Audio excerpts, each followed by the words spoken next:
شیطان میاد میگه که موسی تو هستی همون پیغمبری که با خدا گپ میزنی؟ میگه بله. میگه نمیپرسی از همون پروردگار که یک شخص میخواهد توبه کند آیا توبهش قبول میکند؟ وقتی موسی این پیشنهادی به خدا میکند الله میگوید موسی آن کسی میخواهد که توبه کند و توبه او را خدا قبول کند اون کسی که از تو پرسید و شیطان است. یقین داوای شیطان است. مقصد موسی را با شیطان شناس کرد و با موسی چی گفت؟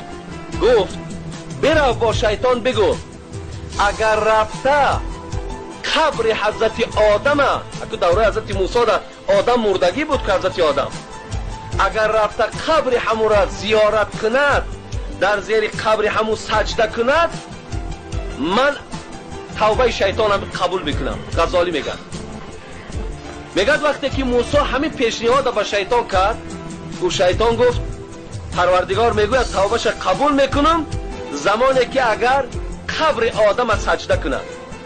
او همه عداوت و بخیلی شیطانم برای انسان بود آخی از پشت انسان پروردگار او را از جنتش پیش کرده بسیار نفرت که داشت.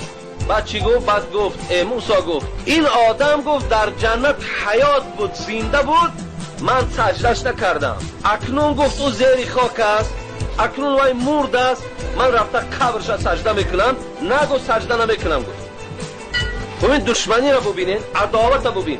حتی امام غزالی میگه در دوزخ صدها هزار سال میسوزه. بعد این میگوید وقتی مهلتش میتن و با اون میگوید اگر رفته آدم از سجده کنی الله از همین دوزخ عذابش خلاصت میکنه. میگه شیطان میگشته است میگفته است پروردگار صدها هزار سال دیگر را طاقت دارم لکن آدم از سجده نمیکنم. ببینین همه ملائک سجده میکنن همه ملائک سجده حضرت آدم کردن. غزالی میگوید صدها هزار سوختنش به گردن میگیرد لیکن سجده در آدم میگرد نمیگیرم. عداوت دارد دشمنی دارد. امروز بنده های خدا با پیروی همون هستند. شما ببینید ما پیروی کی میشیم؟ الله در قرآن صراحتا بیان میکند که وای کافر است در پیش پروردگار. او قدر ندارد منزلت ندارد. انسان ها پایبند او میشوند. او یک قصه بغدادی را میکنم به همین خاتمه میبخشیم. چونین نقل اندر ساعتی روز جنید اندر ره میرفت با سوز. جنیدالله بغدادی میگه در راه های کوچه های بغداد با سوز و گداز قدم میزد به ناگاه دید آن ملعون شیطان و مکاری شده چو طفل عریان. نگاه کرد که همین شیطان خودش در صورت یک کودک در آورده است. مردم همه در گردناش سوار کردگی و شیطان نوازش دارد. جنیدالله که میگه دوستی خدا شناخت بگفت ای لعنتی شرم نداری که خود را بر سر مردم براری. شرم نمیکنی گفت از خدا نمیترسی در بالای همین مردم تو سوار هستی. تو دشمن خدا در بالای همین دوستی خدا می نشینی. اینا شرف دارن قدر دارن. لقد خلقنا الانسان فی احسن تقویم. این ما در بهترین صورت خدا گفت آفریدیم. این قدر دارد در بالای همین تو میبرایی. جنیدالله را قهرش کرد. بگفت ابلیس. یکی ابلیس چی جواب گفت؟ بگفت ابلیس که مردم نیست اینها چو گاو و خرچران در روی دنیا. بود و خرچران در روی دنیا بود مردم همه قوم جگرریش که رای حق پرستی کرده در پیش.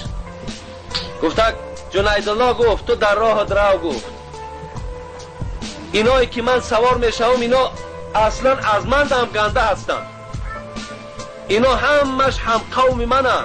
اینا هم فکری منن. اینا از من هیچ جگه کندگی ندارن. خیلی که ما در سوره ناس من الجنت و الناس میخوانیم خدایا از جن و از انسان هایی که طبیعت جن و همون گویم که رفتار همون شیطان دارن از همین خیلی انسان ها بسوی تو پناه طلب میکنیم. پس گفت اینا هم مثل من هستن. اینا را مردم نگو اینا را انسان نگو. از این خاطر دادر عزیز علال خصوص خواهرایی که با صدای مرا میشنوند شما دشمن خدا را پیرو نشوید.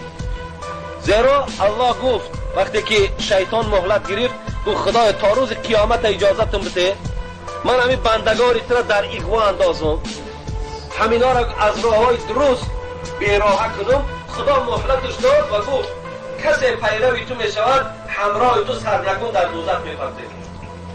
از این خاطر اگر ماها العیاذ بالله، اگر خواهرای ما، اگر مادرای ما با این دشمنی خدا اگر پیرو شوند، مثل بینمازی کنند، شوهرها را احترام نکنند، اگر بینمازی کنند، خب عرق نوشی کنند، زیناکاری کنند، در راه های حرام از راه های حرام درآمد گیرند، در راه های حرام قدم گذارند، بیشک از این سوره قرآن است اینا پیرو شیطانند، همراه شیطان در همه آتش سوزان پروردگار.